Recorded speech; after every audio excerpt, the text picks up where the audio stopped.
Selamat datang kembali di penelusuran makna kita. Pernah nggak sih Anda mungkin lagi bengong sedikit, terus tiba-tiba ada semut kecil lewat persis di depan mata. Bisa di lantai, di meja, atau mungkin ngerayap di dinding.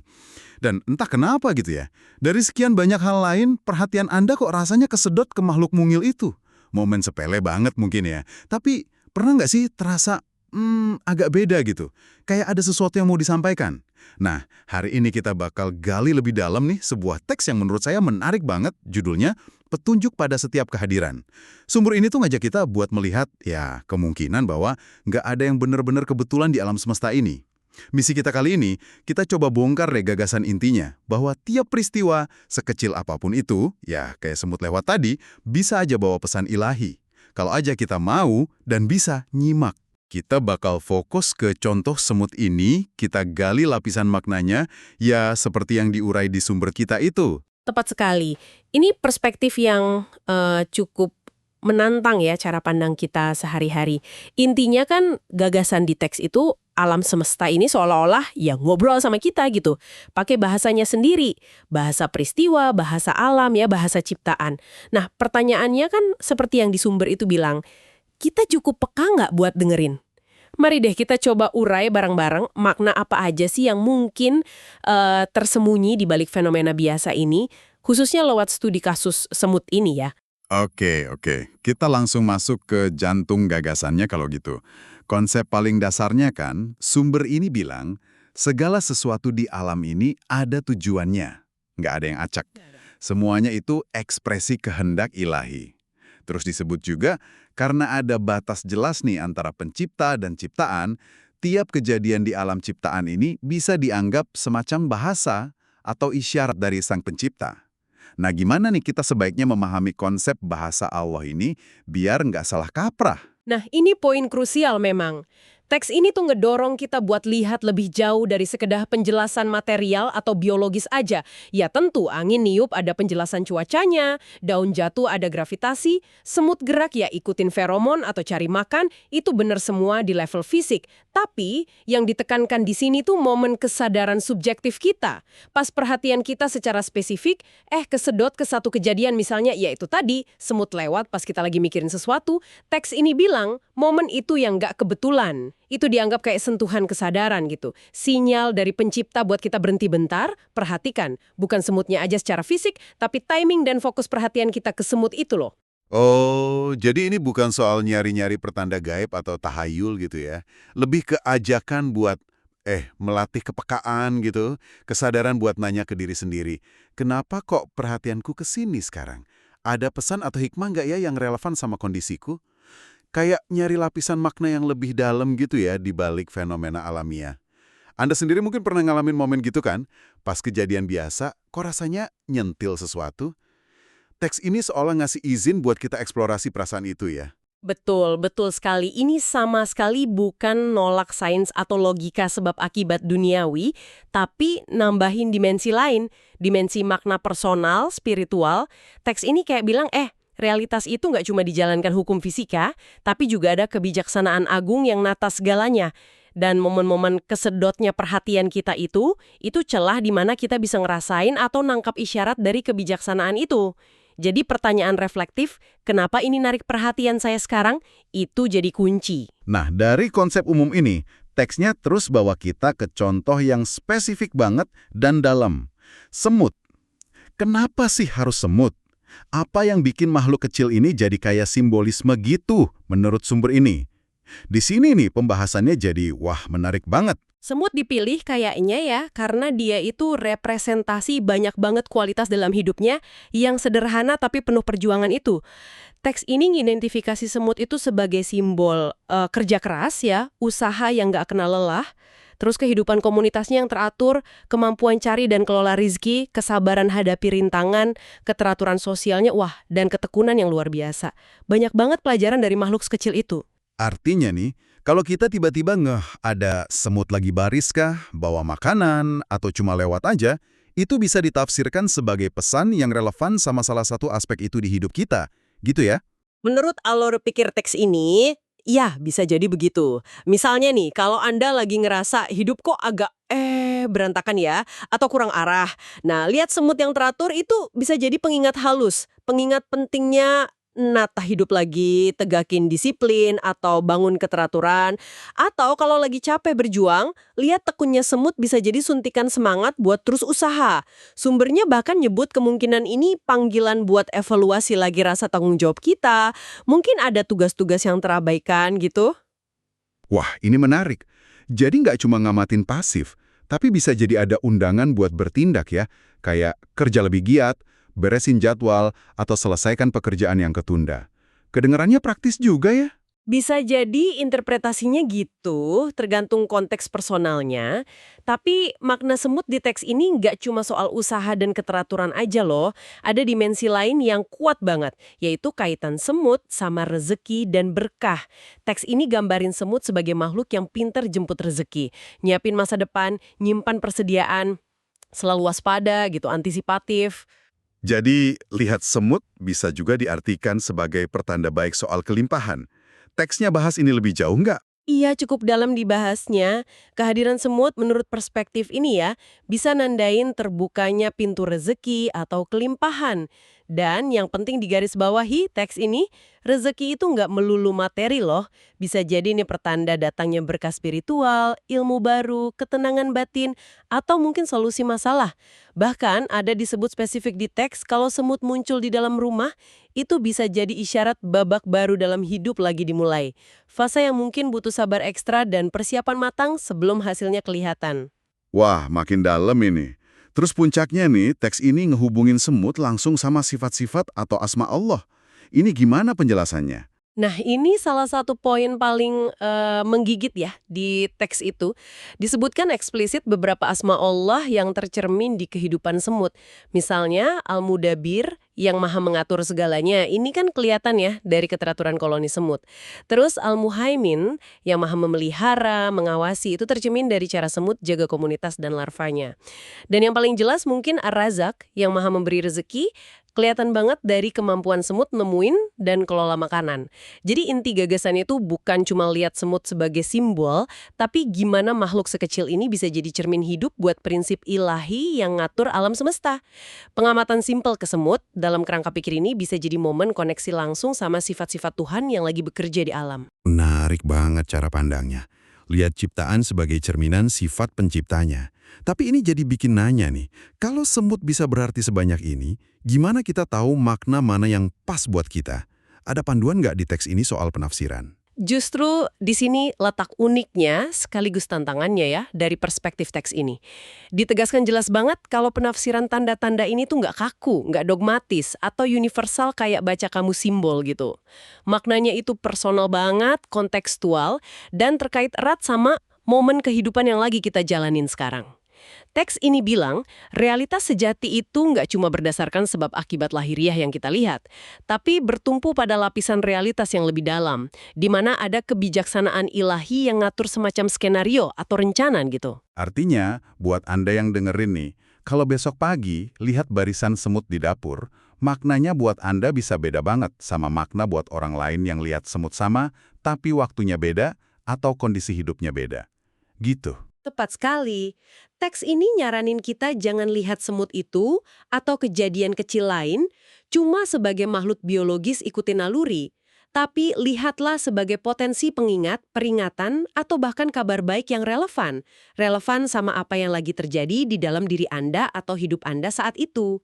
Bayangin dua orang lihat semut yang sama persis. Buat orang yang lagi putus asa cari kerja, mungkin lihat semut gigih bawa beban berat jadi pengingat sifat Ar-Razak ya, maha pemberi rezeki, yang bisa datang dari arah tak terduga, terus jadi semangat lagi buat tekun. Tapi buat orang lain yang lagi kewalahan sama banyak tanggung jawab, semut yang sama tapi geraknya teratur dalam barisan bisa jadi sinyal dari Al-Mudabbir, maha mengatur. Sinyal buat berhenti bentar, tata lagi prioritas cari keteraturan hidup. Konteks pribadi itu kuncinya, kata teks ini.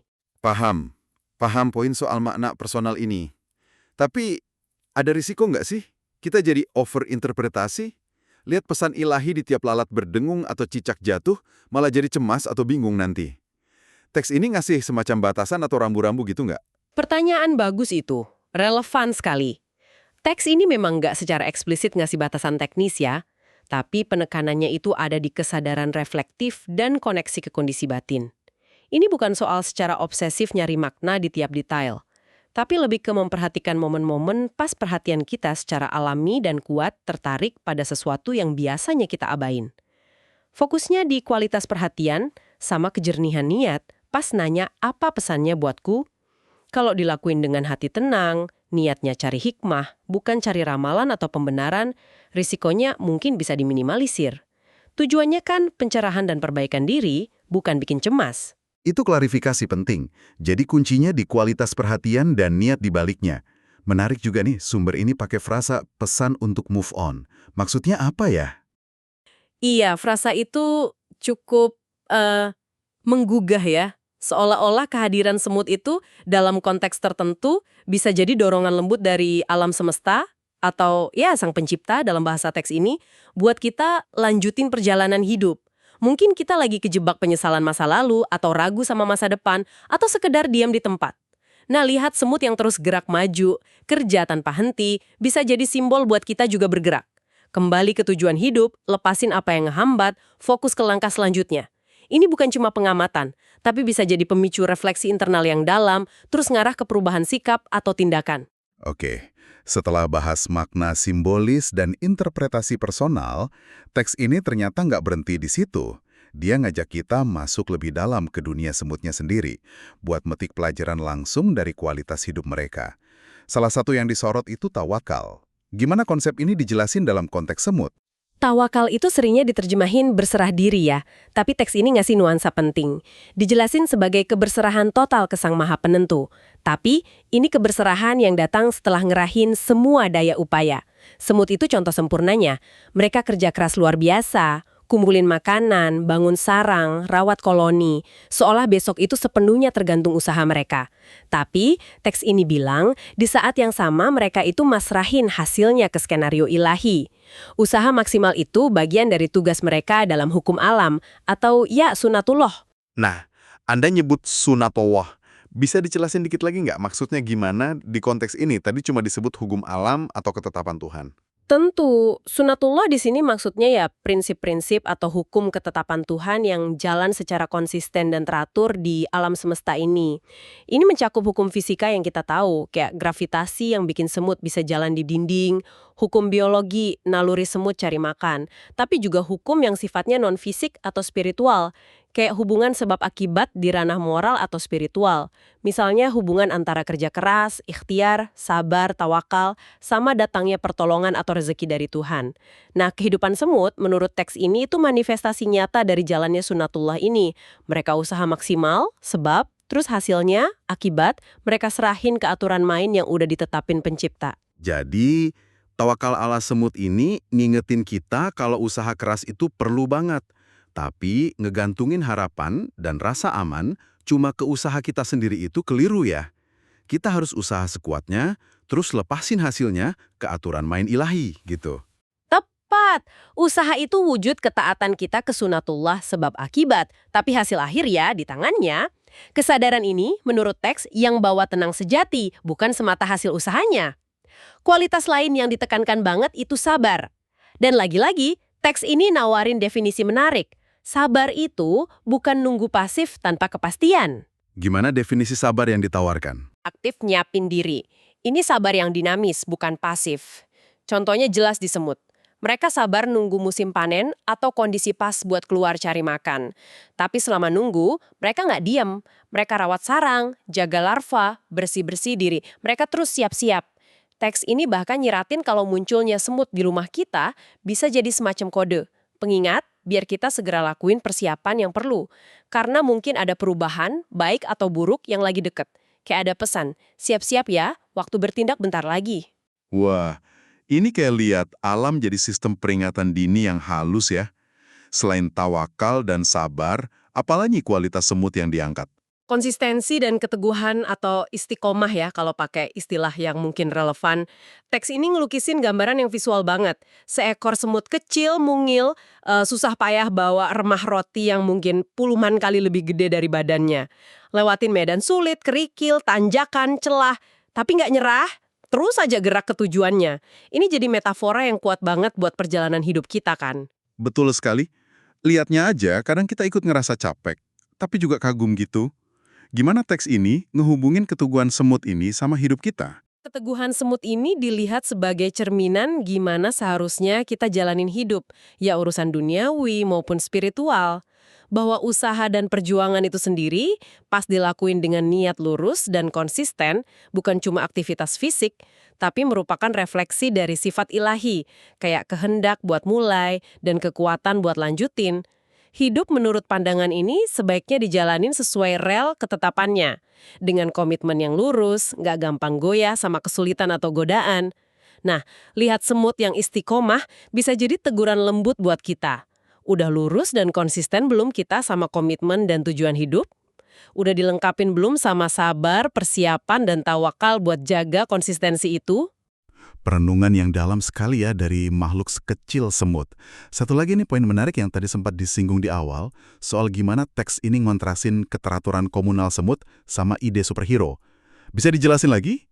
Sumber ini kan soroti gimana ketekunan kerja, kesadaran kolektif, tiap semut tahu perannya, sama kepedulian ke sesama. Kayak bagi makanan atau info bahaya itu, di koloni semut itu bagian integral dari pola keteraturan ilahi yang jalan di alam.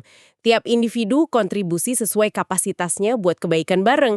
Nah, pola alami yang harmonis dan komunal ini terus dikontraskan secara halus gitu sama kecenderungan di masyarakat manusia yang kadang terlalu bergantung atau ya ngidolain satu atau sekelompok figur superhero atau pemimpin hebat yang diharapin bisa selesain semua masalah. Teks ini seolah ngeritik kalau ketergantungan berlebihan ke pahlawan tunggal ini bisa jadi malah berlawanan sama sifat keteraturan alami yang basisnya kontribusi kolektif dan tanggung jawab bareng, kayak contohnya semut. Ini kayak ajakan buat kembali ke semangat gotong royong dan kesadaran peran masing-masing gitu. Sebuah kritik sosial yang halus tapi tajam ya. Inspirasinya dari observasi alam, luar biasa.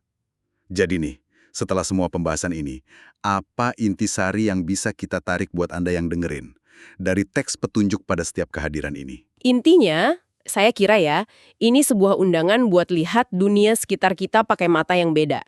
Teks ini ngajak kita sadar kalau hal-hal yang kita anggap kecil, sepele, atau biasa, kayak semut yang kita bahas panjang lebar ini, bisa jadi jendela buat lihat keteraturan alam semesta yang lebih besar.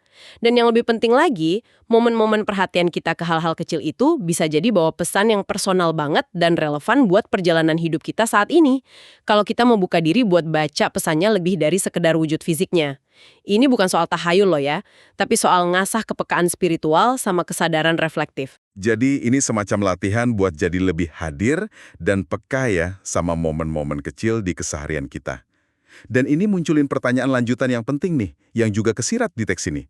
Selain semut, pesan atau petunjuk kecil apa lagi ya yang mungkin selama ini ada di rutinitas Anda, tapi kelewat gitu aja. Mungkin suara burung tertentu pagi-pagi, pola awan di langit, atau bahkan interaksi singkat sama orang asing. Tepat. Pertanyaan itu ngebuka kemungkinan eksplorasi yang nggak terbatas. Teks ini pada dasarnya ngundang kita buat lihat hidup ini bukan cuma sebagai rangkaian peristiwa acak dan mekanis, tapi sebagai sebuah naskah ilahiyah yang terus kebuka, penuh lapisan makna, pelajaran, dan petunjuk tersembunyi buat siapa aja yang mau berhenti bentar, perhatiin, dan renungin. Dan mungkin pesan utamanya adalah bahwa sang pencipta itu nggak pernah ninggalin ciptaannya sendirian. Dia senantiasa berbicara, merhatiin, dan ngebimbing lewat macam-macam cara, termasuk lewat makhluknya yang paling kecil sekalipun, sebagai wujud pemeliharaan dan kasih sayangnya. Tinggal gimana kita milih buat responnya, cuek aja, atau dengan kesadaran dan keinginan buat belajar. Sebuah pemikiran penutup yang dalam banget ya, buat kita bawa pulang dan renungkan. Terima kasih udah nemenin kami dalam penelusuran makna dari teks petunjuk pada setiap kehadiran kali ini. Semoga ada percikan wawasan yang bisa Anda ambil dan aplikasikan dalam melihat keseharian Anda dengan cara yang baru. Sampai jumpa di pembahasan berikutnya.